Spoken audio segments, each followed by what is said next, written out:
Welcome to the Literary Escapes podcast. I'm your host, Becki, and I'm excited to have you join me today. Do you enjoy escaping into a good book? What about exploring the world? Here on the Literary Escapes podcast, that's exactly what we do. Each episode, I introduce you to a new destination, a new book, a new author, maybe. So join me and see where we're escaping to today. Welcome to the episode.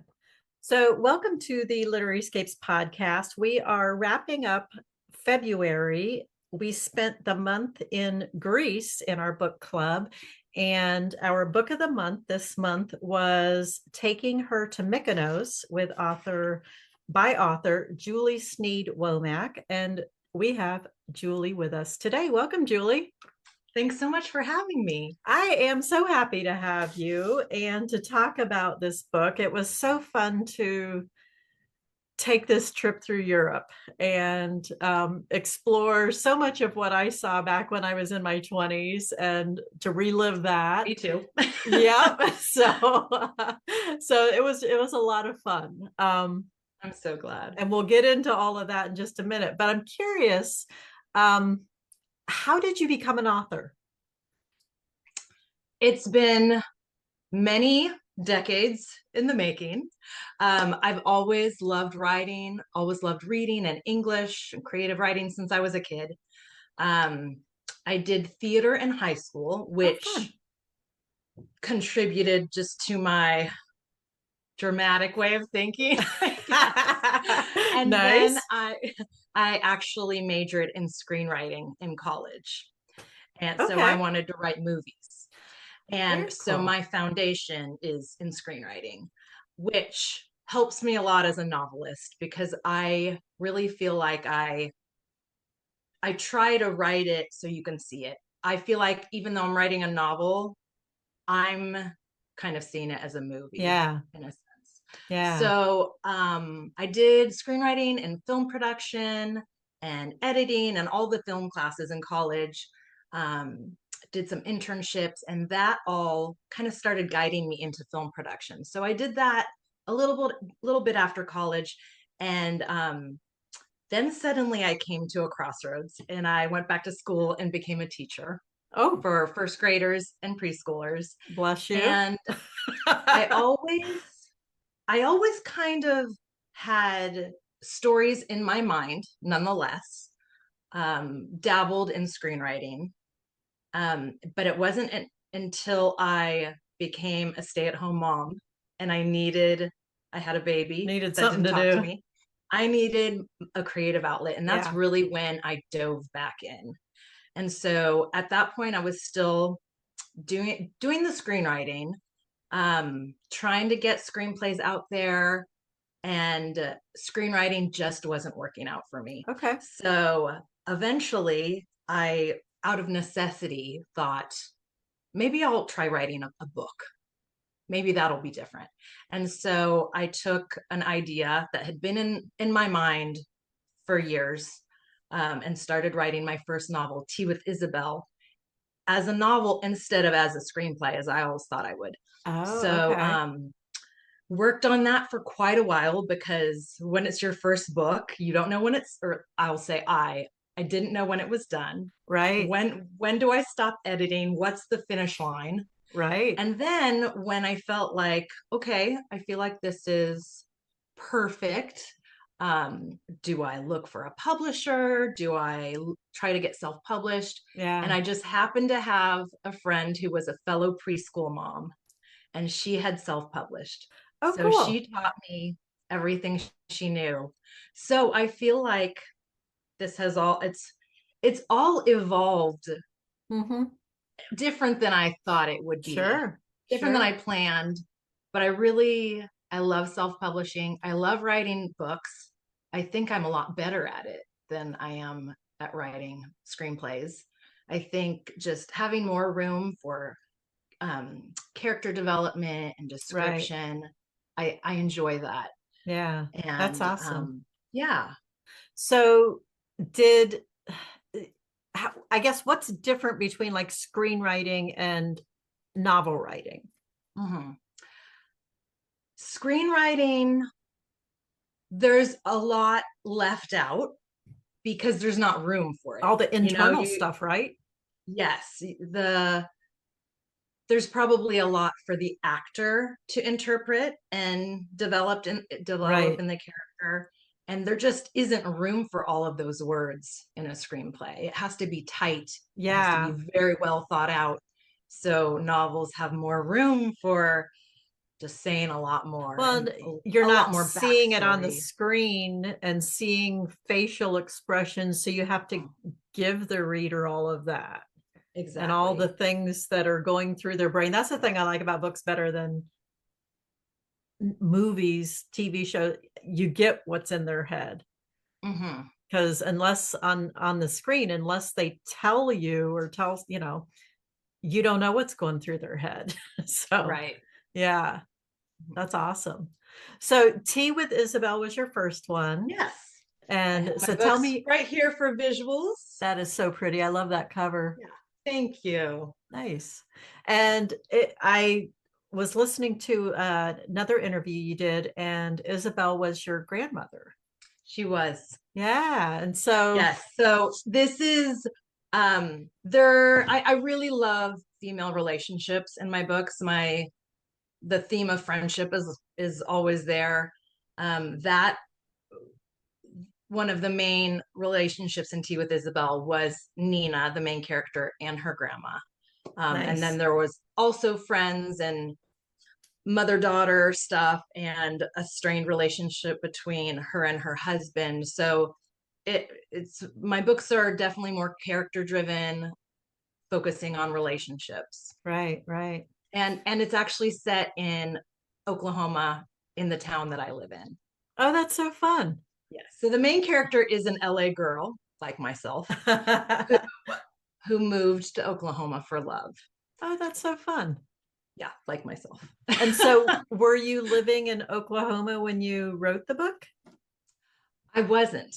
I My husband and I lived in Oklahoma like 20 years ago, and when we had our first daughter, we moved back to Southern California, where I'm from, to be near my family, to be near Sure. some family. We don't have Yeah, any family in Oklahoma. And like I said, I had originally thought this story would be a screenplay, and I thought it would be set in LA because sure. that at the time was all I knew. And when I moved back from Oklahoma and was ready to start writing this story and as a book, I realized that the missing piece of the puzzle was Oklahoma. How interesting. And So it so, was really beautiful to be able to reminisce about my time in Oklahoma while I was living in LA. And it actually prepared me to move back 9 years so later. when you wrote it, you didn't have plans on moving back. No, nope. I thought I'd live in LA forever. And Life is curious. it is. By the time I was self-publishing and finishing up Tea with Isabel, I uploaded it to Amazon the week we moved out of our house to move back to Wow. Oklahoma. That's crazy. It That is was. crazy. I love that.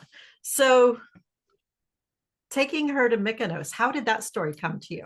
I studied abroad in college.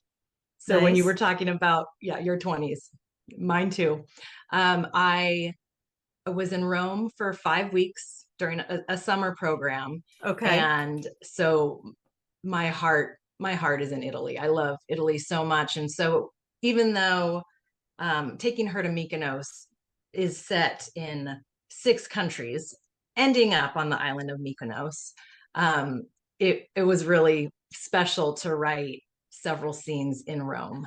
Yeah. And so after that program was over with, um, there were about 5 or 6 of us, girls and boys, that, and one of them I had known, my friend Ashley, who her Is it the name is a story? character in the book, and because she was my travel partner from when we got on the plane in LA to go to Italy for our schooling until we came home. So and then we had met some other classmates there, Sure. and some from Chicago that were in the same program, Oh, and fun. decided to backpack together. So it was just a life altering trip. that, one of the best experiences of my life. I Yeah. haven't been back to Europe I yet. was going to ask that. Yeah. Yeah. So the characters, so Tea with Isabel is very much, there's a lot of me Yeah. in the Yeah. character and the relationship with her grandma. Taking her to Mykonos, the characters are fabricated. Like I really, Right. since I put so much of myself in Tea with Isabel, I really wanted to branch out and just really create original characters. Nice. But the adventures that they went on in each country, I did a lot of those. Nice. Nice. Yeah, I river was curious rafting about and that. Yeah. yeah. And so it seems like you had said Italy was your favorite. So what all countries did Yes. you visit when you were over there? Okay. So we went to Paris and we went to London, Amsterdam, Nice. um, Austria. So yeah, we did Were river these rafting mostly and like weekend? well, we backpacked for 4 weeks. So we Oh, wow. did a handful of days in each country. Okay. Um, let's see, we did a few days in Munich. Um, and then we came back through Italy and did like the eastern side, Venice, and went Right. down and got on a boat and went to Athens. And then actually, here's a big secret. I've never been to Mykonos. I was wondering about that. That's so Yes, funny. Okay. I have been to the island of Kefalonia, Okay. not Mykonos. So Okay. yeah. Very And good. I've never been to Bruges either. So Okay. those are two places in the book that I haven't been to. And then I left a few out that we did go to. Yeah. Yeah. Okay. Mhm. So when you did the book is about these five friends, well, four friends who return. Four of them went on a trip to Europe in their 20s, and then Mhm. Right after their college graduation. four of them, they went Mhm. back. Yes. And one of the friends has passed away, and another one of the group is able to make it this time. Mhm. Um, have you wondered, like, what would it be like to go back and hang with Absolutely. these people? And is that kind of Well, not necessarily the same group of people I went with. When I started writing this book, I mean, I knew I wanted to write about Europe and these adventures, but I started to think, what would it look like to go back in your 40s instead right? of your 20s? And there can be a lot of comedy in that, Yeah, trying to do things that you did in your 20s versus your 40s. And I knew that I wanted it to be deeper than just a fun backpacking trip. right, right, I wanted the women to be each be going through something in their life. And I wanted them all to kind of come out differently on the other side, right. have character arcs and have these struggles and they're also dealing with their own individual kind of midlife crises, but also with a dear With the grief, friend's death. yeah. Well, that's yeah. Um, that was one of the notes that I took of, as someone who has lost several people throughout my life. Mm-hmm. I resonated with the fact that each character had her own way of grieving, Mm-hmm. because that does tend to be how it works. Right. And it's when you're in it and somebody's not Mm-hmm. grieving like you, it's like Mm-hmm. they're not grieving right. Sometimes Right. it's feels like that. And so I saw pieces of my community and how we grieve, how we have grieved. I saw a lot of that Mm-hmm. in your characters. And yeah, so that yeah, that felt very personal, I guess. Mm-hmm. Good. I mean, Yeah, no, yeah, I get that. Yeah, it is good. It is good. I mean, yeah. it's especially with something like grief, to see other people going through it. Right. whether it's the same or different, I think is important. So Yeah. Good, I mean, because of course you want yeah, readers to connect and relate with your characters. right, Mm-hmm. right, yeah, and yeah, it is good. So, um, was there or were there characters that in that specific book that you resonated with? Yes, I originally, and I have really, I'm blessed with really wonderful, diverse groups of girlfriends in my life, and different from different uh, periods of my life, and very diverse personalities. So I really wanted them to be such different people, different personalities. Yeah. And I, like I said, I didn't want them to resemble me. And Mm-hmm. so at first they didn't resemble me at all, but I really started, and I might take characteristics of people I knew here and there, Mm-hmm. but by the end I could really relate to all of them. Yeah. I liked Rashika. I'm assuming you knew about her job based on your past.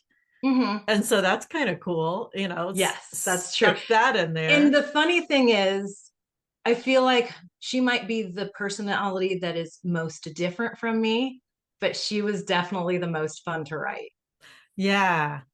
Yeah. It's funny because I've noticed that as well. The people who, yeah, I have a hard time writing people that are, bad guys Mm-hmm. and just have evil intent or that kind of thing. And but they're fun to write. I've noticed just Mm-hmm. because they are so completely different from anything I've done before. And Mm-hmm. Well, so and so Rishika, she at first seems, she can seem a little abrasive and distant, but as you get to know her, she she's very heartfelt, mhm. and She just keeps it all close. yeah, and but she's bold, and so she says the damnedest things, and that's what made her fun, Yeah. really fun to write. Yeah. And then but at the end when you just get little little pieces of her affection, it makes it mean more Right. coming from her.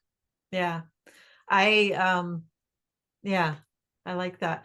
So one of the big discussions we had in our group was why the heck did Anna choose her Rishika?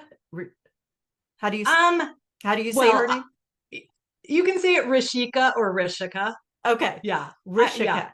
I have a So friend that yeah, I pronounce it Rishika, but I was kind of going more because Anna calls her Rish. That's her nickname for her, Rish. So either way, okay, Rishika or Rishika. Yeah. okay. So why did Anna choose her to? Well, I guess Anna and her husband to Mm-hmm. choose Rishika for their children if something Mm-hmm. happened to the husband. Right. Well, so Anna and Rishika have been friends since birth. And so they're really like sisters. Yeah. And they're so different from each other. So she does have a conversation with, for lack of a better word, her spirit. Yeah. Um, and she asks her that because Rishika's really struggling. Like, I don't have a maternal bone in my body. Why? Why would you We've do got all that? these Yeah. friends that are these super moms. Why would you pick me? And they're wondering the same thing. Right. And Anna, and she writes them, there's a letter that Anna Yeah. At writes to the the end. friends at the Yeah. end. And she says that Rishika is kind of all the things that that Anna isn't. And she's strong, and she would choose Rishika to be her plan B for anything Oh, because she just trusts her, and Rishika has always had her back. yeah. And she's a strong woman, and she wants her girls to have that in their life. And she also, and Rishika hasn't, another reason this was a shocking decision was because Rishika never really took time Hmm. to get to know those To little get to know girls. him. Yeah. And even though they're almost like nieces to her, and Anna says, this is my way of making sure Kind you of guys making get that to know each happen. other. Yeah. Like, it's important to me that you're all important to each other. Yeah. And also you need them in your life Right. They because need you, but the, you need them. yeah, Yeah. they're my mini me's. And when you miss me, be with them because Yeah. they're so much like me. Yeah. Yeah. I Mhm. liked that. And I liked that Rashika saw Anna was, and had conversations with her, because I have known people who that's their way of grieving, and they have Mhm. seen their person and had conversations with their person, and until they didn't need them. I That's not the right way to say it. But they were there Yeah. for quite some Until time. maybe they've healed a little bit. Yeah. Yeah. Because I don't know that you ever get over it, but I do Right. think that you heal and um, are able to view the world differently. So, Hmm. yeah. Yeah. So I like that. So tell me about, so you didn't go to Mykonos, which I love. But tell me your experience in Greece, because what was the island you went to? Apollonia. Okay. And so tell me Hmm. about that, because I've only Yeah, been to it's a Athens and I believe it's a smaller island. Um, it's not very, I mean, and this was, gosh, how many years ago? This was in like 2000. No, this was in like 1998. okay. So who knows what it's like now, but it wasn't Right. very commercial.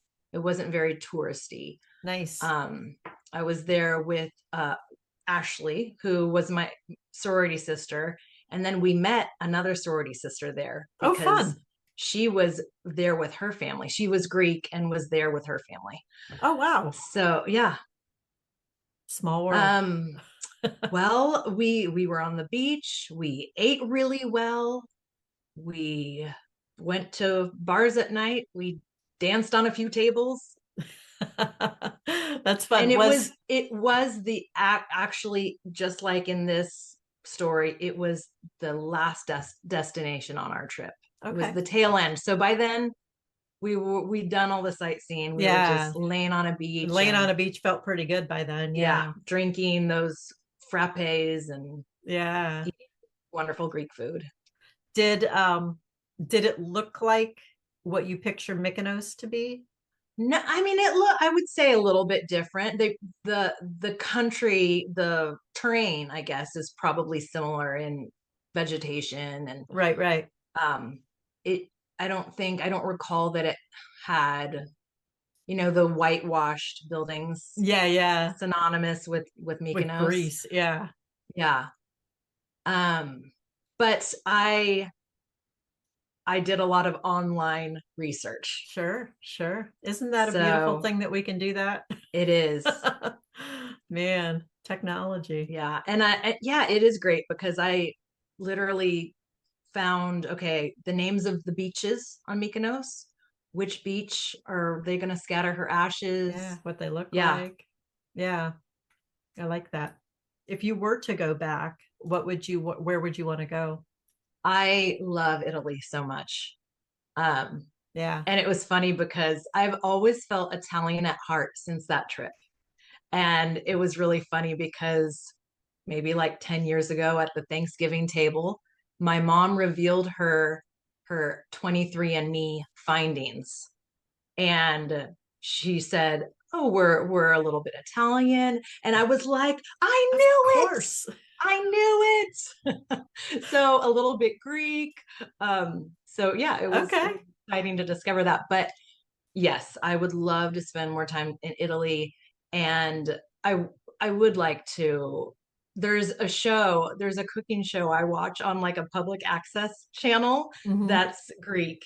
Oh, fun. And I'm really becoming more and more interested in Greece and that Yeah. culture. And I It would is. definitely love to go to Mykonos. In fact, I plan on a book 2 and a book 3 Oh, awesome. following taking her to Mykonos. Okay. That's one of the ladies who's in our book club. Her heritage is Greek. And so she has spent a lot of time in Greece and went last year for, I think, a couple of months, and got to meet some of the relatives that go back a few generations or a few, offshoots of whatever's. And so she enjoyed the Mykonos piece and could relate to some of the feel of it. And so that was fun. Yeah, that was a good one. Is there anywhere that you haven't been that you would like to go? Oh, yes. And I just really love Europe. So I would want to go back, and even the countries I've been to, I just went to one or two cities. Right. Austria was so gorgeous. I'd love to go there again. I haven't been to Ireland or Scotland. Okay. That would be beautiful. I'm going to Scotland in about 10 days. So oh, wow. I'm super excited. Well, obviously you have to do some book research. You have to write a book that's set there. Yes, I have a whole series that's going to be set there. Oh, good. I cannot wait. Yeah. Maybe you can write it off. That's the trip. At least parts of it. So yeah, that's going to be fun. So in your book, I don't know if this is a word, I put funnest. What was the funnest scene to write? Yes. I probably when they were in the yacht in Monte Carlo. Okay. Yeah, that was a blast. Nice. Okay. And there's a handful of scenes that I feel are very funny. I laughed at them when I wrote them. And that's actually yesterday I sat down just to skim to remind myself of everything. Right. And I chuckled during those scenes. So I really loved writing books that made the characters spit out their drink. Yeah. Or, just, cry from laughing so hard. That's fun. What was the hardest scene to write? Yes. Okay. So when they were on the boat from Athens to Mykonos and Catherine had her big meltdown, I couldn't write that scene without crying whenever I worked on it. That was the scene that made me the most emotional. And writing the letter from Anna to her friends. Yeah. That's, And Catherine's the one who had the guy in Italy, right? Yes. Okay. And she hadn't cried yet. Yeah. So it wasn't until she saw Mykonos that things, like she realized Anna's gone. Yeah. It was really surprising for her friends to witness that, because she's a lawyer. She's very reasonable, got it together, very intelligent, and they've always known her to be those things. And so when they just saw her having that realization, Anna's not coming back, and it's been a month and a half, and she had her meltdown, like they realized, okay, like, okay, she gets it. Yeah. And again, the timing for people to let it sink in and to accept it is always different. So always a tricky one. So you had mentioned that you are self-published. How that experience, what about that experience do you think that readers don't know? I mean, in most ways, I'm a one-woman show. So things can slip through the cracks as much as I don't want them to. Like I was putting little post-its on things I found yesterday that I will at some point go back and maybe clean up. It's a lot of work. Yeah. But I love the empowerment of it. Like these books happen because I believe the stories are worth telling, and it doesn't matter who else feels that way. Right. So you don't need permission to put your books out there. And after being a writer for so long in the making, I just love that. I really love picking out book covers or I work with a wonderful cover art company, Yeah. and I tell them my vision, and then they create something Magically, yeah. even more beautiful than I Yeah. pictured. Um, the very end is so hard, like just making sure you love every word. That's stressful. I'm always Mhm. really stressed out at the very end. Yeah. And Yeah. there's a level of having to accept that this is as good as it can get with, like, with my level of knowledge of writing. This is what I can do today, knowing that in 2 or 3 years I might have been able to write it better, but being okay with today. Mm-hmm. Yeah. Yeah. Yeah. And I'm probably okay with the whole, yeah, this is as good as I can write it right now. It's more, did I find all the mistakes? Like Yeah. I know what I'm trying to say. Hmm. Did I say that without Yeah, forgetting a word, missing, or yeah. yeah, missing Yeah. a period or Yeah. just a Thankfully little readers are typo? very gracious. Yeah. And I think a lot of readers like myself, I get excited, especially when it's a traditionally published book. If I find something they missed, it's like a treasure hunt. Yep. So I think a lot of readers kind of enjoy that. Hmm. Yeah. And I appreciate, I don't mind when people send me, hey, these are what I found, because I can go in and fix it and, Hmm. upload the new files and we're good to go, and Mhm. that's fine. Um, any of the screenplays that you have written in the past, will those be making their way into books? Yes, they will. Nice. I do have. I'm working on like 4 things right now. When I'm in between books, it's so hard to decide what am I wholeheartedly committing to. Yeah. And right now, I'm in a place where I'm excited about like 4 things. So, yes, I do have one that it is a screenplay that I wrote, yeah, maybe like 10 years ago, but Okay. I'm excited about it. Nice. And is It'll it, it'll be more rom-com than oh, like deep women's fiction. right, right. And I where's mean, that one because set at? I was writing romantic comedies Oh, how in my fun. screenplays. So, yeah. So it'll be a Okay. little different. That's fun. Where's this potential new one set? That one would be set in the LA area because Nice. it's in the screenwriting world. Oh, fun. Okay. Hmm. That seems like it would be a fun area for a series. Definitely. Yeah. Rom-commers like series, so that would be Mhm. fun. So, as we know, authors are readers first and foremost, and so I'm curious what you are reading right now. Okay. I'm reading, it's called The Sweeney Sisters by Okay. Leanne Dolan. And I wish I had it. It's in the other room, to show it to you.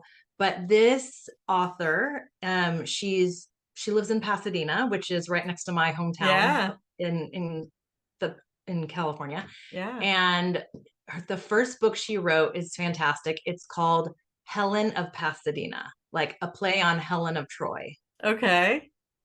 So Fun. yeah, she's great. This is the third book that I've read by her. Nice. Okay. That's fun.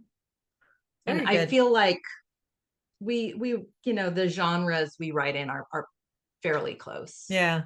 Yeah. Are you part of a author group there in Oklahoma? I'm not. I Okay.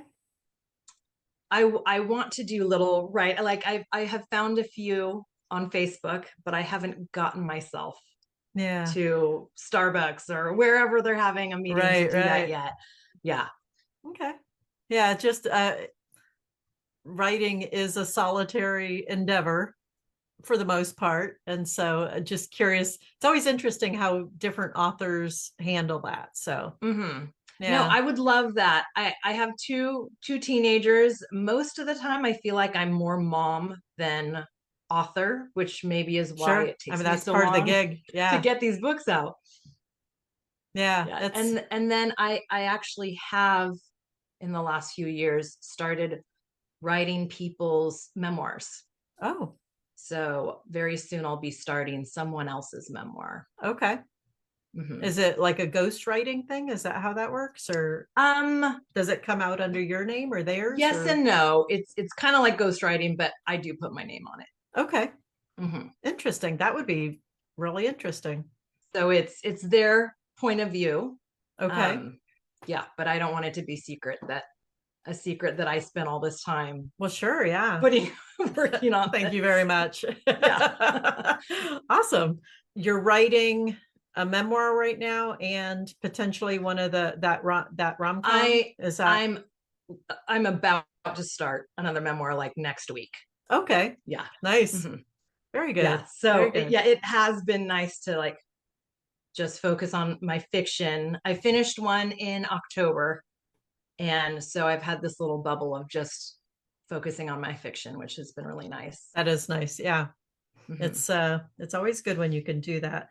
And your kids will be out of the house soon enough, so enjoy while they're there. In like 5 years, I know I'm dreading it. Yeah, it's both of ours are gone, and it's you never think you're going to get there, and then you do.